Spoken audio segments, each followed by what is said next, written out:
est une artiste, Maca chante, Maca crée, Maca dessine, Maca fabrique des lampes avec des objets recyclés. Elle nous reçoit chez elle et elle nous parle d'espérance. Merci Maca. Est-ce que tu veux parler d'espérance? Oui, l'espoir. Alors, quand on dit l'espoir, mais c'est en fait très juste. L'espoir, si on n'a plus d'espoir, on perd en intensité de la foi. L'espoir et la foi vont ensemble. On peut pas avoir la foi et être désespéré, ça va pas ensemble, c'est pas vrai. Parce que quand on a la foi, on a confiance en Dieu, on sait que l'espoir, il faut en avoir quand ça va pas. Parce que quand ça va bien, on n'a pas besoin. T'espères quoi? T'espères rien, tu es content, tu vis ton truc. Ouais, voilà, tu es dans le mouvement du présent, de ce que tu as eu. Bon, tu espères quand? Quand tu es malade, tu espères guérir.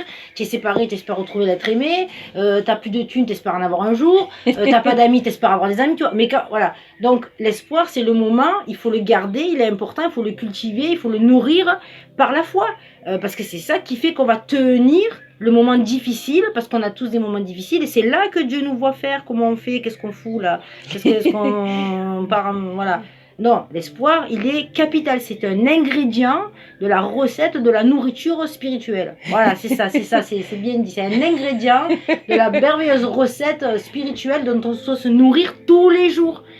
Un chrétien qui a la foi ne doit jamais désespérer, et même si je sais qu'il y a des moments, parce que si je parle comme ça, je parle en connaissance de cause, hein, j'ai donc un certain âge avec une certaine expérience, comme tout le monde de la souffrance, pas un concours, mais voilà, donc il y a l'espoir, oui, ce sera de mon vivant là, mais en tout cas que ça se passe au mieux, tous ces moments difficiles qu'on va encore subir avant que les gens qui reviennent et que la lumière soit vraiment, le combat soit gagné pour un bon moment.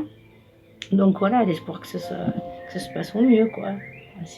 Viens vite, s'il te plaît, Jésus. On est patient, mais voilà. Ouais, l'espoir, il en faut. Voilà, c'est ce message.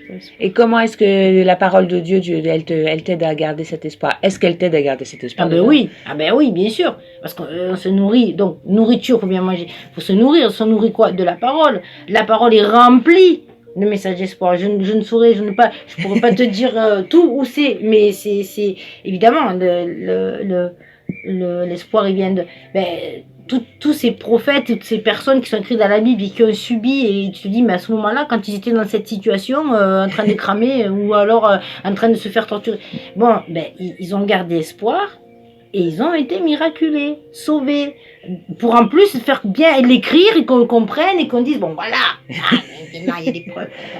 Donc, c'est important. Donc quand tu la lis, la parole, elle ravive ton espérance? Oui, toujours. La parole, oui, toujours. Quand d'ailleurs c'est devenu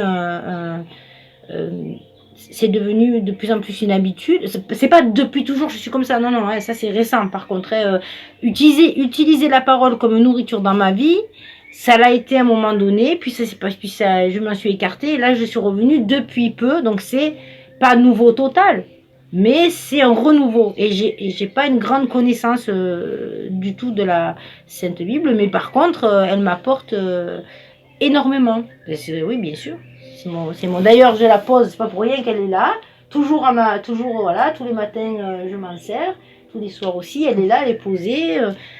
Et d'ailleurs, mon fils qui vient me voir de temps en temps, il commence à jeter un œil dessus parce qu'elle est bien accessible en vue, et je suis très heureuse quand je dis, ah, ça me fait trop plaisir. Ouais, bien sûr.